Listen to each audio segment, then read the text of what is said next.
Hi viewers, সকলকে স্বাগত জানিয়ে শুরু করছি আমাদের আজকের পর্ব। বন্ধুরা, আমরা সৌদিয়া হোটেলে চেক আউট করে এখন সৌদিয়া রেস্তোরাঁয় ব্রেকফাস্ট করতে যাচ্ছি। ব্রেকফাস্ট শেষে আমরা সীতাকুণ্ড বাজার থেকে সিএনজি ভাড়া করেছি 100 টাকায়, যেটি আমাদেরকে চন্দ্রনাথ পাহাড়ের পাদদেশে নিয়ে যাবে। তো ভিউয়ার্স, এটি একটি সিরিজ ব্লগ। টোটাল 5টি পর্বের মাধ্যমে আমি আপনাদের সামনে তুলে ধরেছি যে মাত্র 2 দিনে 2000 টাকা খরচায় আপনারা মিরসরাই ও সীতাকুণ্ডের কোন 4টি স্থানে বেড়াবেন। তাই এই ভিডিওটি দেখার আগে পূর্ববর্তী 3টি ভিডিও দেখে আসার অনুরোধ রইল, নতুবা অনেক ইনফরমেশন গ্যাপ থেকে যাবে, এতে আপনি বিভ্রান্ত হবেন। আর সেই ভিডিওর লিঙ্কগুলো আমি এই ভিডিওর ডিসক্রিপশন বক্সে দিয়ে দিয়েছি, সেখানে ক্লিক করে দেখে নিতে পারেন।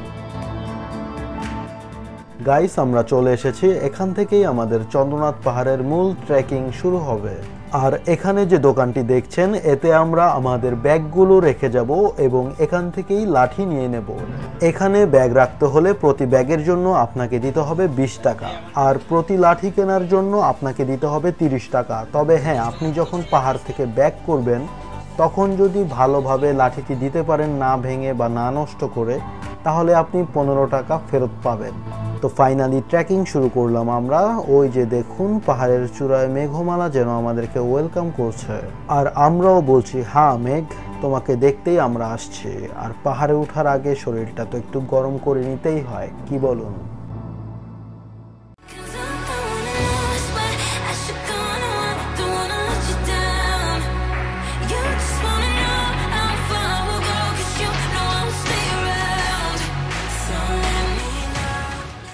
তো ভিউয়ার্স, দৃঢ় মনোবল নিয়ে পাহাড়ে ওঠা শুরু করছে।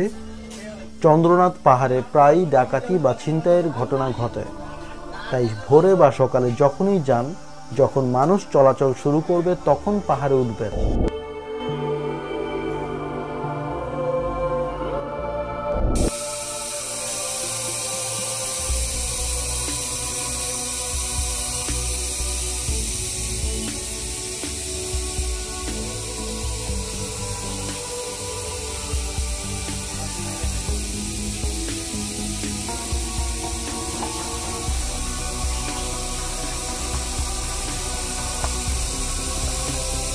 ভিউয়ার্স, ভালো করে খেয়াল করুন, আপনারা যখন পাহাড়ে উঠবেন তখন এরকম ছোট ঝর্ণার সদৃশ একটি স্থানে এসে পৌঁছাবেন, যার বায়ে একটি রোড গিয়েছে। এই রোড দিয়ে মূলত উঠতে হয়, তাহলে আপনারা অনেকটা আরামে উপরে উঠতে পারবেন এবং বিরূপক্ষ মন্দিরটিও দেখতে পারবেন। আর এর ডানে আরেকটি রোড গিয়েছে, সুন্দর বাধাই করা সিঁড়ি। এই পথে উঠবেন না, তাহলে আপনাদের অনেক কষ্ট হবে আমাদের মতন। আমরা ভুলে এই পথ দিয়ে উঠে গিয়েছিলাম। এদিক দিয়ে মূলত আপনি নামবেন। ওহ, এই খাড়া সিঁড়ি বেয়ে 1152 ফিট উপরে কিভাবে উঠব কিছুই বুঝতে পারছি না। ভুল পথে চলে এসেছি, কিন্তু পাহাড়ের চূড়ায় যে উঠতে হবেই। উপরে কি দোকান পাড়া আছে না? সব কিছু আছে। আচ্ছা, আমি এত কিছু দিয়ে পছন্দ লেগে দিতেছেন কি? ওখানে বাগান আছে, মাশাআল্লাহ। ওহ, পা যে আর মানছে না। বুঝতে পারলাম টিম ট্রাভেল এডিক্টসের জওয়ানরা ক্লান্ত হয়ে গেছে, তাই তাদেরকে একটু চাঙ্গা করা লাগবে।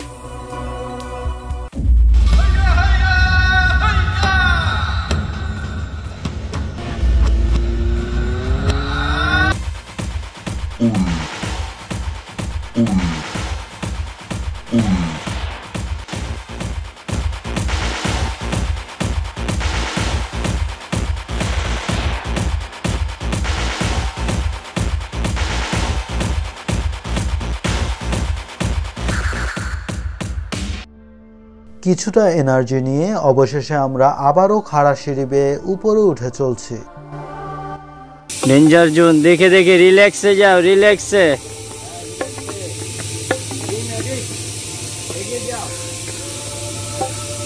নির্জন পাহাড়ে ঝিঝি পোকার ডাকের প্রকট শব্দে যে কেউ ভয় পেয়ে যেতে পারে।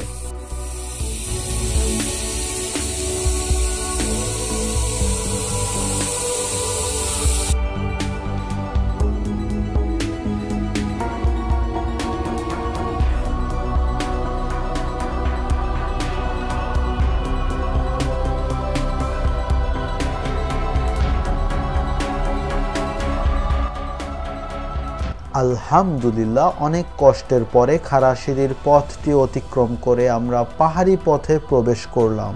তো এই খুশিতে হয়ে যাক না একটু সেলিব্রেশন।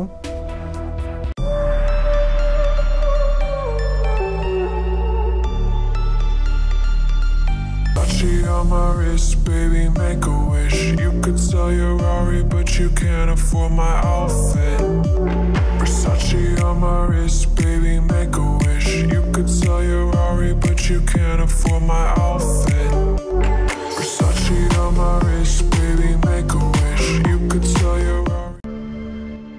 অবশেষে কিছুটা এনার্জি নিয়ে আবারও আমরা উঠে চলছি পাহাড় জয়ের উদ্দেশ্যে। লোকমুখে শুনলাম যে আমরা নাকি চূড়ার খুবই কাছাকাছি চলে এসেছি।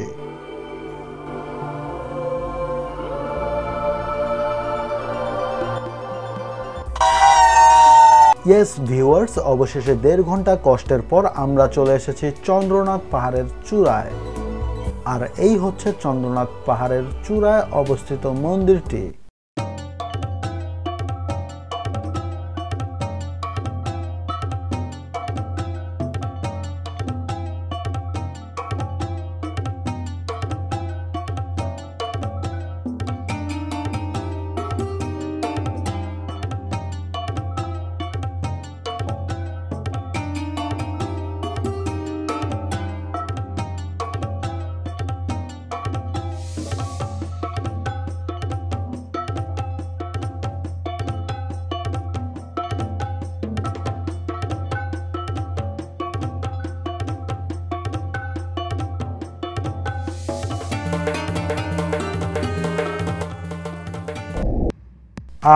চন্দ্রনাথ পাহাড়ের চূড়া থেকে কি সুন্দর ভিউ দেখা যাচ্ছে। এই ভিউ দেখার জন্যই তো এত কষ্ট করে এখানে এসেছে। পাহাড়ের সৌন্দর্য দেখে স্রষ্টার প্রতি মাথা নত হয়। কি সুন্দর করে বানিয়েছেন তিনি এই পৃথিবী। আল্লাহু আকবার, আল্লাহু আকবার, আশহাদু আল্লা ইলাহা ইল্লাল্লাহ, আশহাদু আন্না মুহাম্মাদুর রাসূলুল্লাহ। পবিত্র কোরআনের অন্তত 12টি সূরায় এই পাহাড় ও পর্বতের বিস্তারিত আলোচনা এসেছে, যা অত্যন্ত হৃদয়গ্রাহী ও রহস্যময়। আল্লাহ পাক এই পাহাড় পর্বতকে দুনিয়া তথা পৃথিবীর পেরেক হিসেবে আখ্যায়িত করেছেন। যাই হোক ভিউয়ার্স, খুব দ্রুত একটি মেঘমালা আমাদের দিকে ধেয়ে আসছে। চলুন সেটিকে ক্যামেরাবন্দি করি।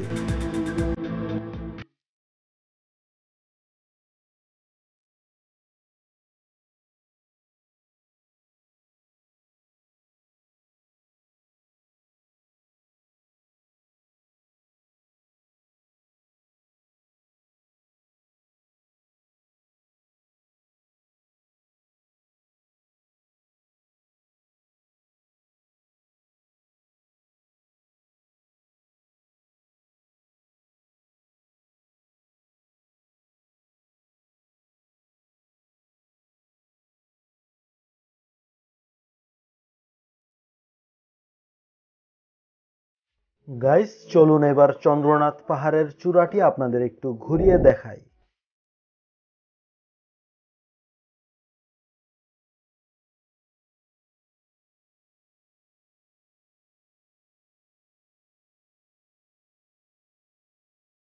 বর্তমানে আমরা আছি চন্দ্রনাথের একবারে চূড়ায়। দেখুন ভিউটা।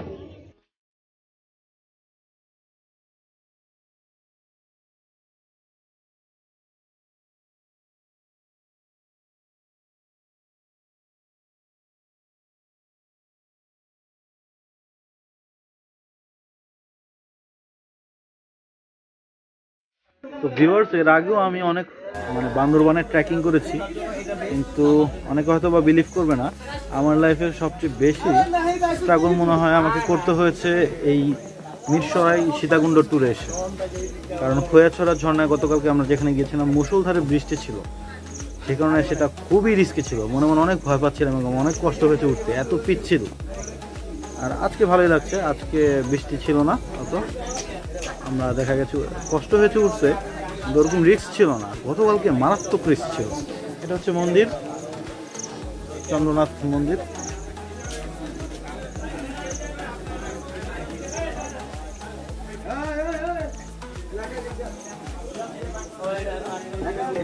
আপনাদেরকে দেখাই, ওই যে ওটা হচ্ছে সীতাকুণ্ড বাজার। জুম দিয়ে দেখাচ্ছি, দেখুন এই যে সীতাকুণ্ড বাজার বা সীতাকুণ্ড মানে লোকালয় যেটা আর কি। দূরে হচ্ছে সমুদ্র। আকাশের পরে যে লেয়ারটি দেখতে পাচ্ছেন, আকাশের পরে যে লেয়ারটি, সেটি হচ্ছে সমুদ্র। এটা হচ্ছে বিরূপক্ষ মন্দির।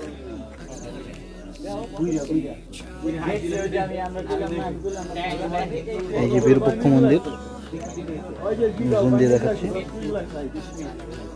এই যে দেখুন, বিভিন্ন ক্যালেন্ডারের ছবি দেখে থাকি সাধারণত বিরূপক্ষ মন্দিরের।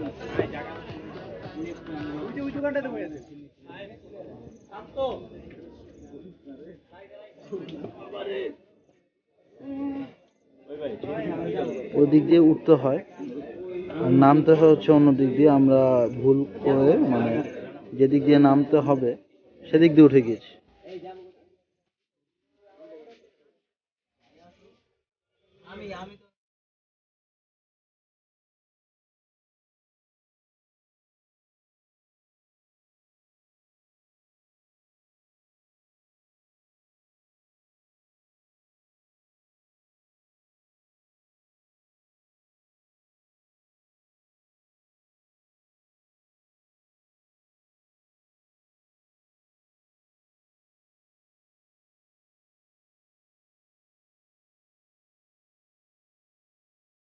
তো বন্ধুরা, এখন সময় হলো পাহাড় থেকে নামার।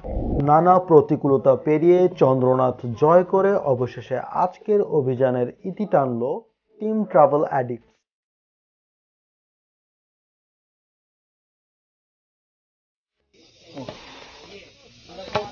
উঠতে যেই কষ্ট হয়, নামতে মনে হয় না এত কষ্ট হবে ইনশাল্লাহ। পাহাড় থেকে নামার সময় এত উপরে এই কুকুরটিকে দেখে সত্যিই অবাক হলাম। দূরে দেখি এর সঙ্গিনী ঘুমাচ্ছে। যাই হোক ভিউয়ার্স, যেই পথ দিয়ে ভুল করে উঠেছিলাম এখন আবার সেই পথ দিয়েই নামছি। যাদের হাইট ফোবিয়া আছে তাদের উদ্দেশ্যে বলবো অবশ্যই এই পথ দিয়ে আসবেন না, আসবেন বিরূপক্ষ মন্দির দিয়ে যেই পথটি গিয়েছে সেটি দিয়ে, আর নামবেন এই পথ দিয়ে অর্থাৎ সিঁড়ি দিয়ে। আর নামার সময় আপনার দৃষ্টি আপনার সামনের 3 থেকে 4টি সিঁড়ির মধ্যেই সীমাবদ্ধ রাখবেন, কেননা এটি খুবই খাড়া সিঁড়ি। হাইট ফোবিয়া থাকার দরুন আপনি বেশি সামনে তাকালে আপনার মাথা ঘোরাতে পারে, আর মাথা ঘুরিয়ে হোক বা পা পিছলে হোক, যেভাবেই হোক, আপনি যদি কোনোভাবে এখান থেকে পড়েন তাহলে আপনার জীবন নাশের সমূহ সম্ভাবনা রয়েছে। তাই সর্বোচ্চ সতর্কতা নিয়ে পাহাড়ে উঠবেন ও নামবেন, কারণ শুধু পাহাড়ে উঠাই না, বরং পাশাপাশি নামাটাও খুবই চ্যালেঞ্জিং। পাহাড়ি দোকানগুলো থেকে 10 টাকা মূল্যে খেতে পারেন শসা বা আমড়া। এছাড়াও শুকনো খাবার ও স্যালাইন, গ্লুকোজ, পানি এগুলো আমাদের মতো পাহাড়ের নিচ থেকেই কিনে নিতে পারেন। এতে খরচ কমে যাবে, কেননা পাহাড়ি দোকানগুলো তো দাম অনেক বেশি রাখা হয়।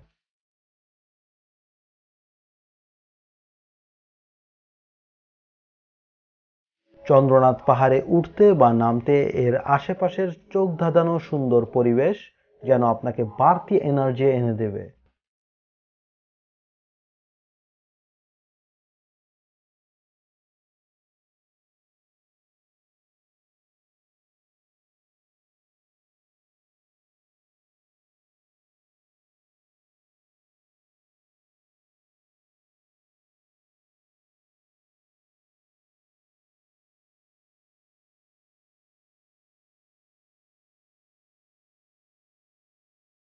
ফ্রেন্ডস, আমরা মোটামুটি পাহাড়ের নিচে চলে এসেছি, আর এখন আমরা তৃষ্ণা নিবারণ করব 10 টাকার লেবুর শরবত পান করে।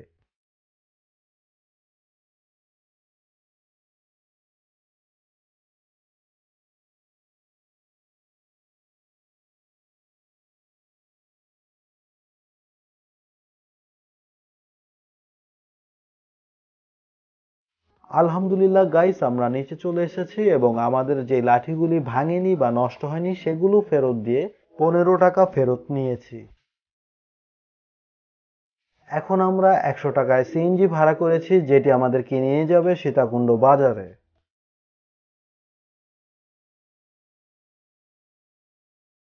গাইস, সীতাকুণ্ড থেকে আমরা নয়দুয়ারির বাসে উঠেছি, যেটি আমাদেরকে মিরসরাইয়ের নয়দুয়ারিতে নামিয়ে দেবে নাপিতাছড়া ঝর্ণা যাওয়ার জন্য। এতে জনপ্রতি আমাদের গুনতে হচ্ছে 90 টাকা। তো ভিউয়ার্স, এই ছিল আমার মিরসরাই ও সীতাকুণ্ড ট্যুর ব্লগ সিরিজের আজকের 4র্থ পর্ব। ব্লগটি ভালো লেগে থাকলে লাইক করবেন, কমেন্ট করে আপনার মূল্যবান মতামত জানাবেন এবং শেয়ার করবেন আপনার ভ্রমণপ্রিয় বন্ধুদের সাথে।